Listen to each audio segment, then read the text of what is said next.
because of all the cunnilingus that I have in my life, that I'm constantly pursuing women. I am not. The thing is, the most funniest lesson I've learned about having a lot of women is that they don't want a man that actually wants them. How do you disqualify yourself just to qualify yourself? It makes no sense. It's the biggest contradiction. But this is what works well with women. They don't want a man that's always texting and calling and showing them attention. I do not tell my women good morning, and I definitely do not tell them good night. If there is an interest I'm going to show, it's when I'm available for us to meet up.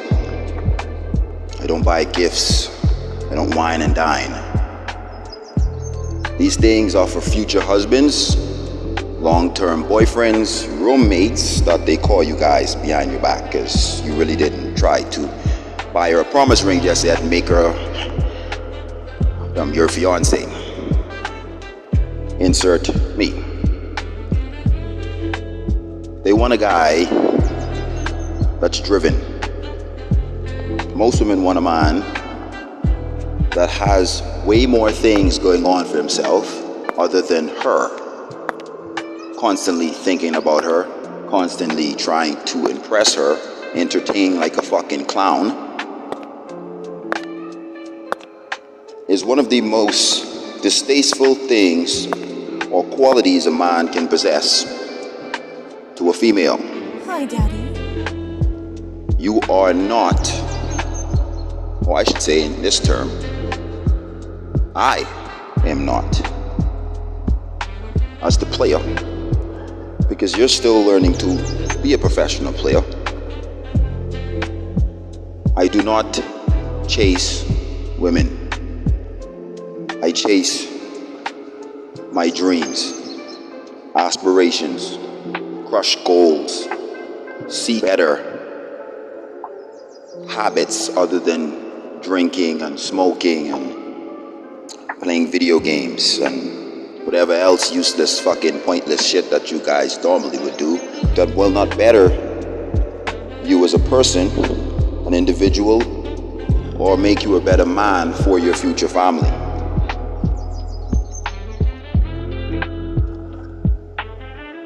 I'll give you an example. I recently had one of my female rotations tell me she wanted me to come over. I told her no, I was busy at the moment. I wasn't doing shit and I was just getting off, and she knows this because she knows my schedule.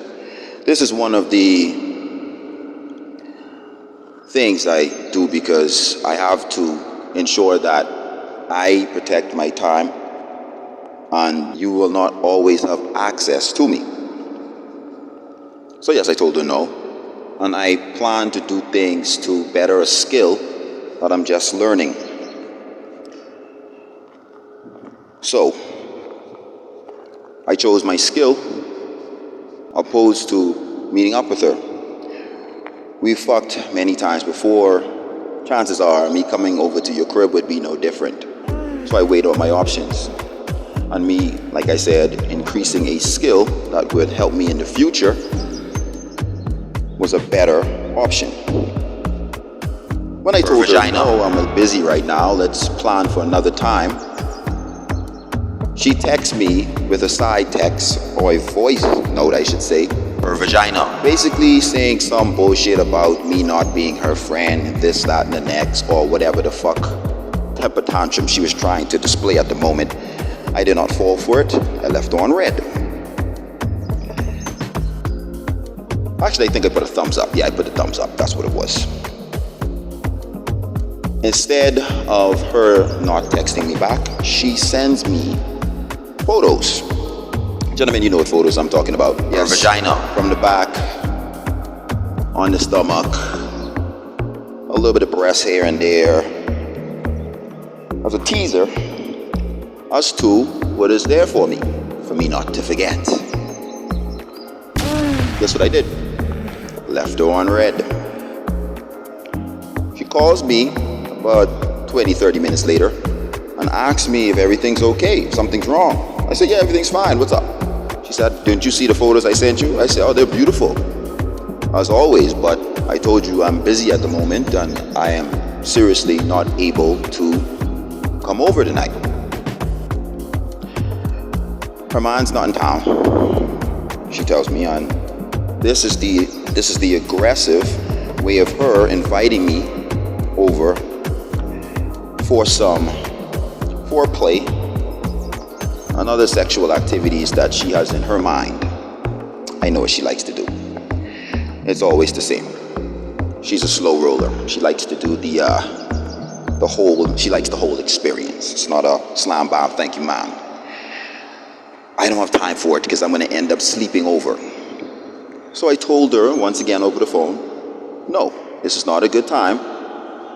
And she hangs up and never to talk to me until about 2 weeks later.